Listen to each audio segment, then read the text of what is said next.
I'm here to say that as an American, the transatlantic relationship is now more important than ever. We face common threats in the form of China and Russia. We have to stay united to fight off these threats from these countries, these authoritarian regimes. With regard to the trading relationship, I'm very confident that through negotiations, a proper settlement will be reached that will satisfy both parties on both sides of the Atlantic. Well, the transatlantic relationship is objectively the strongest relationship there is in the world in terms of our defense relationship. It's the most powerful alliance that there is in the world. The trade and investment is the largest in the world.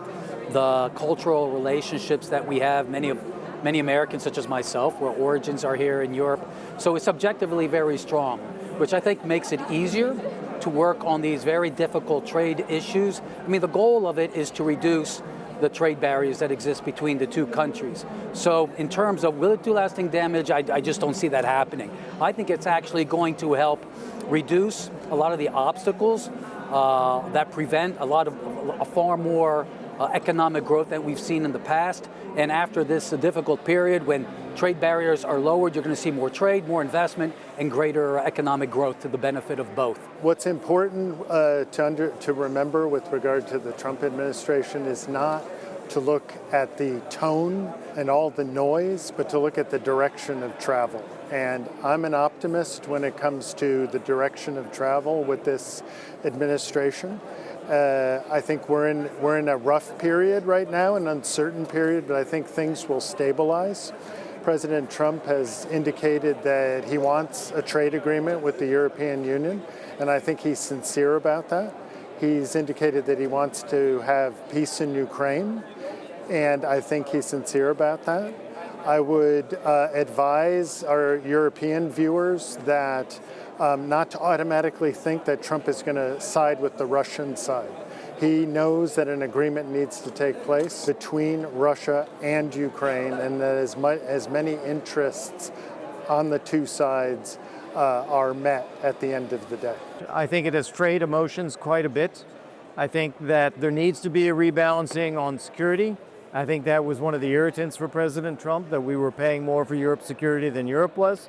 And on trade, he's looking at trade imbalances and he's imposing a tariff. But I hope we can pivot from that to set a positive goal of actually going to zero tariffs and a closer transatlantic economic community. That would be a good outcome for this if we can get there.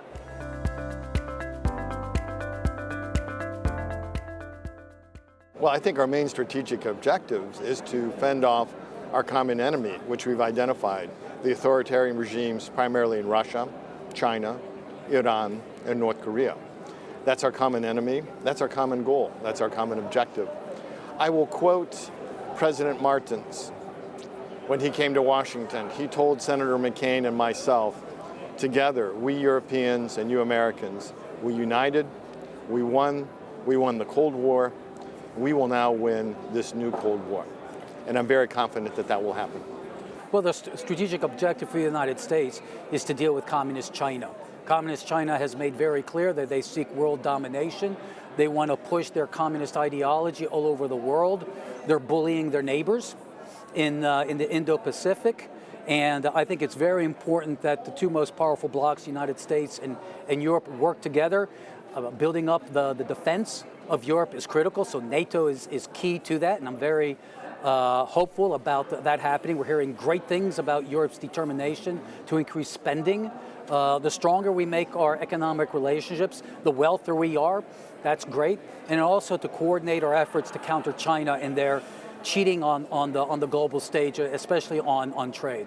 Absolutely, the most important things have to do with defense, but there's two sides of that. First of all, there's the NATO burden sharing, getting to the 3.5%, maybe not immediately, but then also there's the trade dynamic. So I think these two things need to be dealt with immediately because they will determine the future course of transatlantic relations. Europe should be looking at open up its markets, deregulating, creating a more business-friendly environment so that there is less regulation, faster growth, and a more welcoming environment, particularly for the tech sector, and building a stronger defense industry.